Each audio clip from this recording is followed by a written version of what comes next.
अस्सलामुअलैकुम नाज़रीन, आप देख रहे हैं JN न्यूज़ HD। आइए नजर डालते हैं आज की अहम खबरों पर। DPO बहावलपुर सैयद मोहम्मद अब्बास की हिदायत पर पुलिस थाना हेड राजगा का जुराइम पेशा नासिर के खिलाफ क्रैकडाउन जारी। मंशियात और शराब के 2 मुलजमान गिरफ्तार। 2200 ग्राम चर्स और 28 लीटर शराब बरामद। मुलजमान पाबंद सलासल।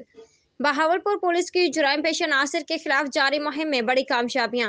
पुलिस थाना हेड राजगांव की टीम ने SHO शहजाद बाबर की क़यादत में शराब फरोश मोहम्मद अरशद और मंशियात फरोश फजल रहमान को गिरफ्तार कर लिया, जिनसे 2200 ग्राम चर्स और 28 लीटर देसी शराब बरामद।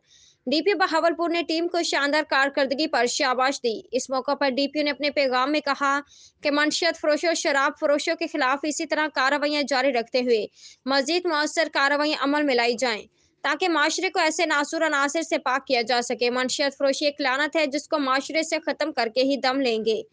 इनके खिलाफ सख्त से सख्त एक्शन लेते हुए उनको कैफरे किरदार तक पहुँचाना है।